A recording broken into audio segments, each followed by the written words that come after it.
अस्सलाम वालेकुम everyone, welcome back to green tech solar Pakistan. आज की वीडियो में एक 100 किलोवाट की इंस्टॉलेशन को हम रिव्यू करेंगे। साउथ अफ्रीका की इंस्टॉलेशन है, केप टाउन में हो रही है। फवाद ज़रा बताएं क्या इसमें यूनिक चीज़ें हैं जो हमारे यहाँ जो 100 किलोवाट्स की इंस्टॉलेशन होती हैं उनमें नहीं होती। 100 किलोवाट का सिस्टम है और रूफटॉप पे माउंट हो रहा है। रूफटॉप का मतलब है कि कोरुगेटेड टिन की शीट्स हैं ये, जो कि आपने नॉर्मली देखी होंगी। हमारे यहाँ एक सीमेंट की चादर डलती है जो गोल वाली होती है, लोग कच्ची छतों पर डालते हैं। उसके अलावा एक वेयर हाउस की छत डलती है जो कि कोरुगेटेड टिन शीट होती है। टिन शीट होती है, उसमें दो डिज़ाइन आते हैं, गोल वाला आता है और एक स्क्वायर शेप में आता है कि वो रेक्टेंगुलर शेप होता है, उसको कोरुगेटेड टिन शीट बोलते हैं। उसके ऊपर आप चल सकते हैं। एक बंदा लाइट वेट का हो तो वो चल सकता है अगर उसमें नीचे स्ट्रॉन्ग सपोर्ट्स दी हुई हों तो। मोस्टली होती हैं वेयर हाउस की छत में, वेयर हाउस के रूफ्स में जनरली स्ट्रॉन्ग सपोर्ट्स होती हैं क्योंकि उनको रूफटॉप यूज़ करना होता है। तो आप देख सकते हैं अब पैनल्स को माउंट करने के लिए ब्रैकेट लगा रहे हैं, कस्टम बिल्ड ब्रैकेट है। और आप देख सकते हैं कि हर बैक के पीछे रबर की गैस्केट भी है और उसके साथ दो सेल्फ टाइटिंग स्क्रूज़ है और उसके ऊपर एक ब्रैकेट उसके अंदर इंसर्ट हो रहा है कि जो सोलर पैनल को पकड़ लेगा। तो ये आप देख सकते हैं इन्होंने इवनली प्लेस किए हुए हैं जहाँ जहाँ इनके पैनल्स पहले से आएंगे और ये भी उसको बोल्ट ऑन कर देंगे, स्क्रू कर देंगे। सेल्फ ड्राइविंग स्क्रूज़ हैं और सोलर पैनल्स उसके ऊपर रखते हुए भी दिखाएंगे आपको भी। और ये देख सकते हैं आप इन्होंने एक स्ट्रिंग से डिमार्केशन करी हुई है ताकि इनकी जो लाइंस है, जो सोलर पैनल्स है, वो इक्वली स्पेस्ड आउट हो और उनका जो डिस्टेंस है कॉर्नर से वो बराबर हो।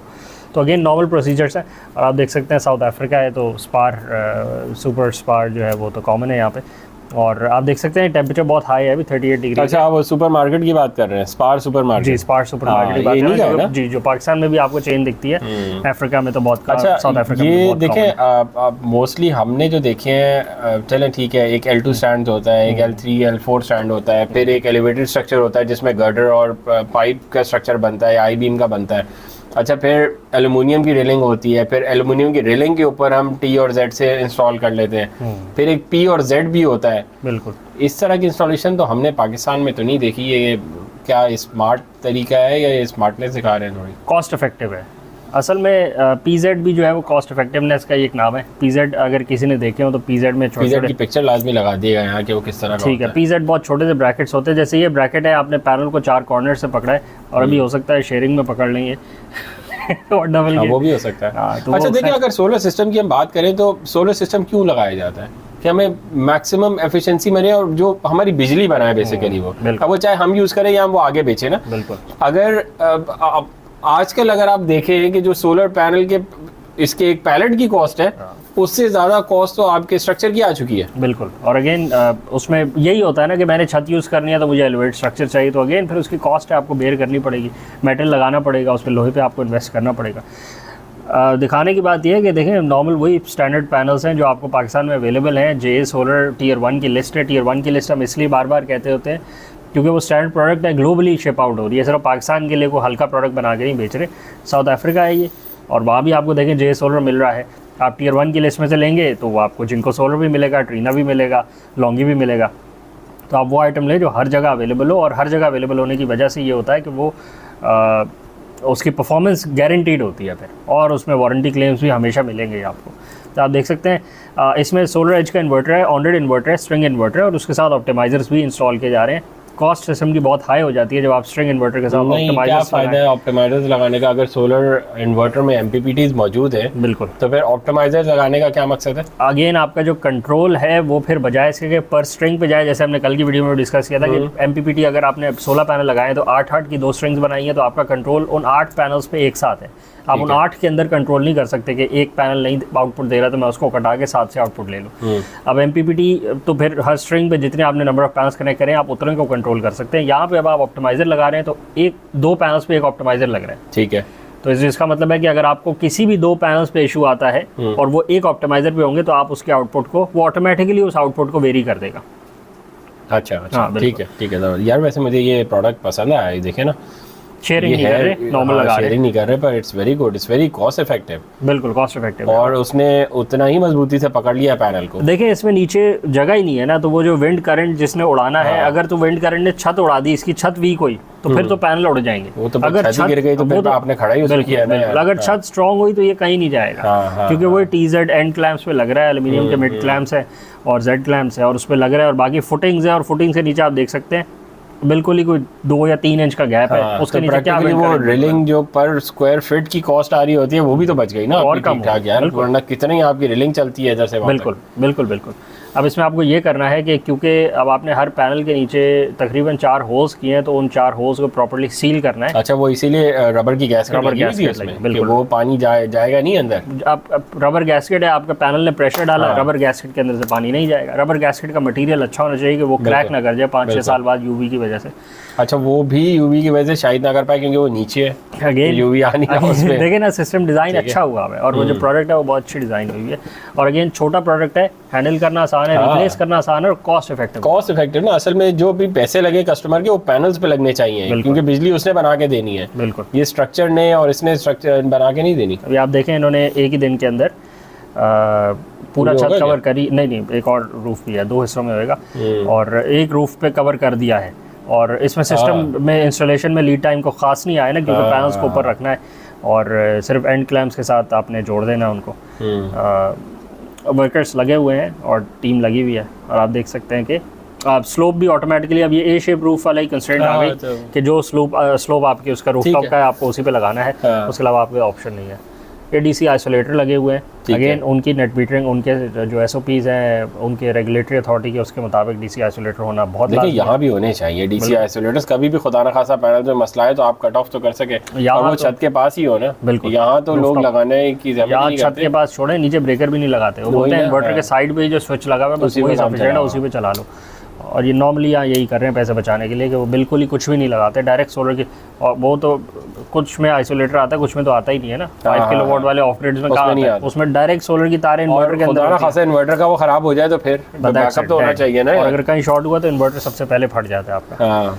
ये आप देख सकते हैं दूसरे रूफ पे भी यही कर रहे हैं, और वही सोलर पैनल्स हैं, उसकी स्ट्रिंग अभी खींच देंगे। अच्छा, ऑप्टिमाइजर चीज़ अच्छी है कि आपका कंट्रोल जो है वो बहुत ही माइक्रो लेवल पे जा रहा है, कि आप एटलीस्ट 2 पैनल्स को जो है वो चेक कर पा रहे हैं कि यार अगर इन दोनों में भी साया आएगा या इस पे डर्ट ज़्यादा हुई तो वो डिस्कनेक्ट कर देगा और बकाया से आ रहा होगा।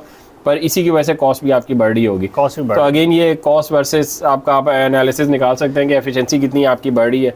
देखिए स्टेप 1 तो ये है ना कि सोलर सिस्टम अडॉप्ट करने वाली तो बात करें आप, पाकिस्तान में तो यही है कि यहाँ तो सोलर सिस्टम तो अडॉप्ट करें पहले, पैनल तो लगा हुआ, एटलीस्ट बिजली तो बनाए, उसके बाद आप उसको और मैक्सिमम उससे एफिशिएंसी निकलवाएं। बिल्कुल, और वही वाला सिनेरियो है। कॉरुगेटेड रूफ है, उसके ऊपर स्लोप ऑटोमेटिकली निकला है, पानी ऑटोमेटिकली निकल जाएगा। और आप देखें 2 पैनल्स की रोज़ बना रहे हैं ताकि बीच में चलने की जगह हो, और आप पैनल्स को क्लीन कर सकें। पैनल्स को वॉश करना लाजमी है, जितना भी साफ मुल्क हो, जितना भी गंदा मुल्क हो, पैनल्स को वॉश करना पड़ता है। फ्रीक्वेंसी पे फ़र्क आता है, बहुत गंदा डर्टी मुल्क होगा तो हफ्ते में 1 दफ़ा करना पड़ेगा, बहुत साफ़ सुथरा होगा तो 6 महीने में 1 दफ़ा करना पड़ेगा। बट पैनल्स है, ग्लास सरफेस है, डस्ट अट्रैक्ट करती है।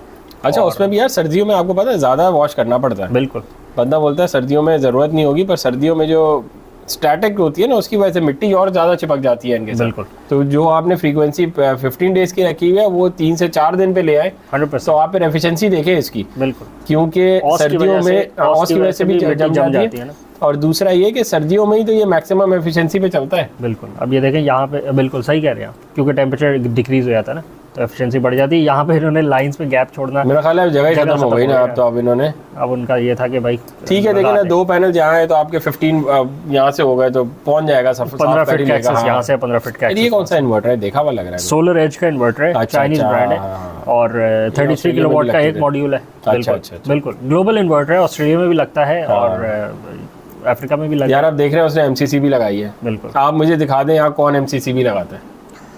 कोई लगाता है ऑन ग्रिड सिस्टम पे एमसीसीबी लगाने की जहमत करता है कोई? वही वाली बात है, एमसीसीबी भी नहीं लगाते, एमसीबी भी नहीं लगाते, फ्यूज भी नहीं लगाते, डीसी आइसोलेटर ऊपर भी नहीं लगाते।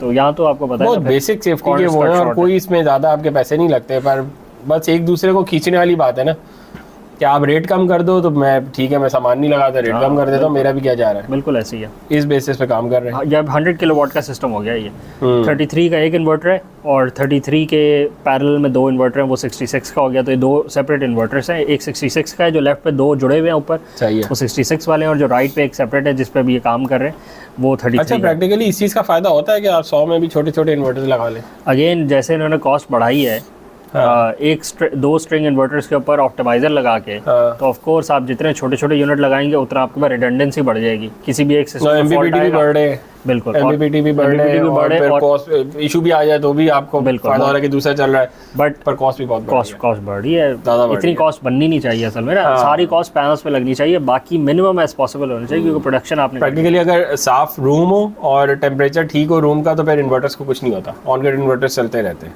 और बाकी केबल साइजिंग और वायर साइजिंग वो सब गेजेस प्रॉपर हो तो। अब ये डीसी ब्रेकर्स लग रहे हैं इनके, ऊपर वाली एक स्ट्रिंग पे 3 ब्रेकर्स हैं और नीचे वाली स्ट्रिंग पे आप देख सकते हैं 3 और फिर 3 है, तो एक रो एक इन्वर्टर की और जो बकाया 2 रोज़ हैं वो दूसरे इन्वर्टर 66 वाले की हैं।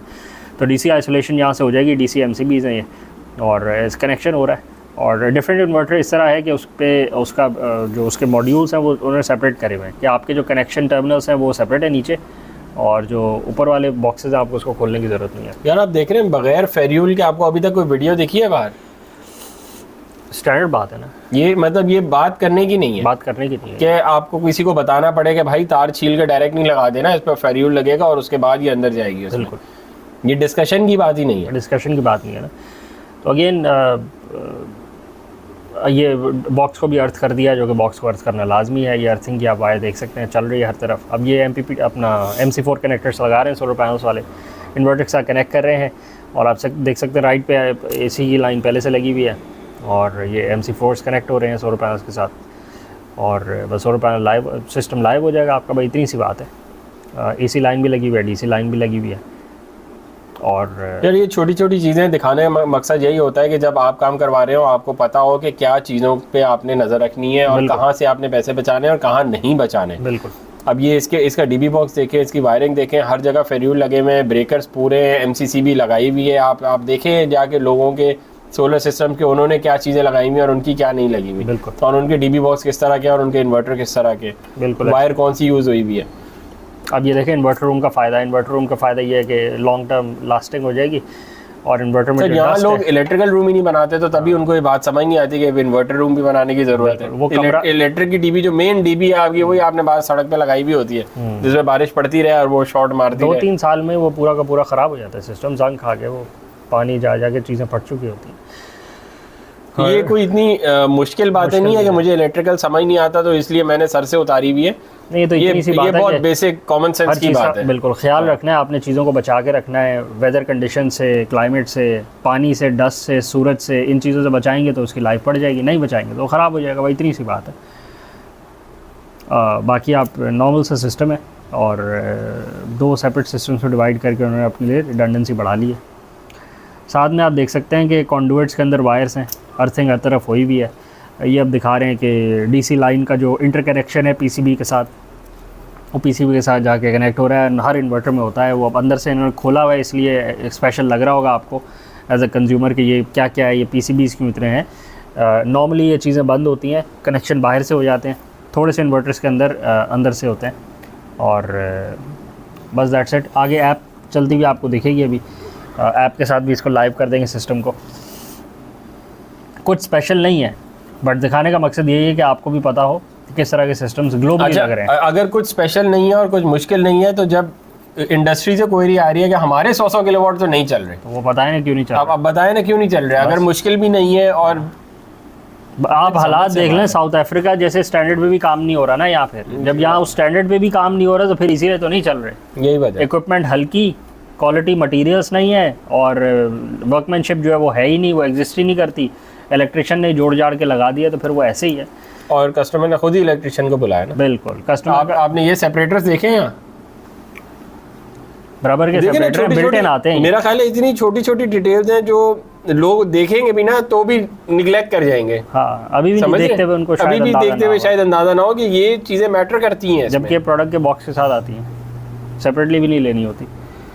बाकी सोलर पैनल्स लग गए हैं, और इजी क्लीनिंग भी है, मौजूद है, आप साफ़ कर सकते हैं, और अगेन कॉस्ट इफेक्टिवनेस बहुत ज़्यादा है। अब दैट्स इट। बाकी सिस्टम लाइव अभी हो जाएगा। देखें DC आइसोलेटर्स ऑन कर दिए हैं, करंट जो है सोलर पैनल से वो नीचे जाना शुरू हो जाएगा।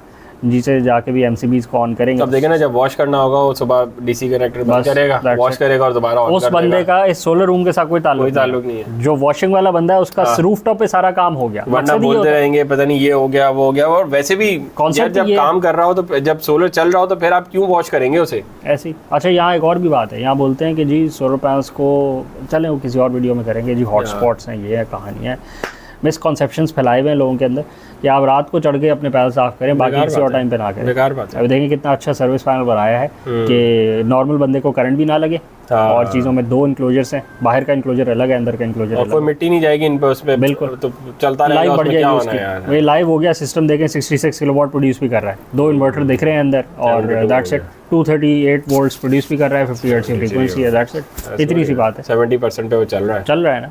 अब वो डिपेंड करता है ना टाइम क्या था, तो टाइमिंग के मुताबिक। चलो दोपहर का फुल टाइम ही होगा, आप तब भी समझ लो, तब भी चल रहा है ना, और क्या चाहिए आपको। यहाँ वाला रोना धोना तो नहीं है ना कि जी सोलर सिस्टम लगवाया था वो जो चल ही नहीं रहा, हमारे पैसे ज़ाया हो गए। और ये यहाँ के हालात नहीं है, रेजिडेंशियल में भी यही हालात है। अभी ये कस्टमर मिले थे, वो कह रहे थे हमने जिसे लगवाया था उसने वायरिंग गलत कर दी थी, दोबारा करवाइए, फिर उसके बाद सही चलना शुरू हुआ। एक और थे, वो कह रहे थे जिस दिन सिस्टम लगाए थे तो पहले 2 साल हो गए हैं तो वो बिजली का बिल कम नहीं हो, बढ़ गया हमारा। तो वजह क्या हुई आप समझ जाए क्या हुई, वायरिंग उल्टी करके मीटर आगे को घूमने शुरू हो गया। एक साहब थे वो बड़े खुशी खुशी हंस के बता रहे थे, यार वो सिस्टम तो हमने जो लगवाया ना वो तो हमने लगवाना दूसरे मीटर पे था, लग दूसरे मीटर पे गया, और जिसमें नेट मीटरिंग कराई वो सिस्टम दूसरे वाले के साथ जोड़ दिया, इसमें नेट मीटरिंग नहीं कराई तो वो उस पर वो मीटर फॉरवर्ड घुमा, 6 महीने बिल बहुत ज़्यादा आया, 7वें महीने ख्याल आया हो क्या रहा है, तो फिर वो जब बुलाया तो वो इंस्टॉलर साहब को भी समझ नहीं आई और कंपनी को भी समझ नहीं आई।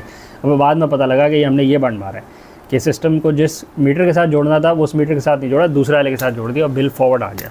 अब कौन, दोनों हंस के खुश थे, तो फिर मसला किसको है, कोई इशू नहीं है। फिर याशी करें, बिल भरते रहें, पैसे ज़ाया करते रहें। इसीलिए चैनल को लाइक करें, सब्सक्राइब करें, ज़्यादा से ज़्यादा शेयर करें ताकि ज़्यादा से ज़्यादा लोगों तक पहुंच सके।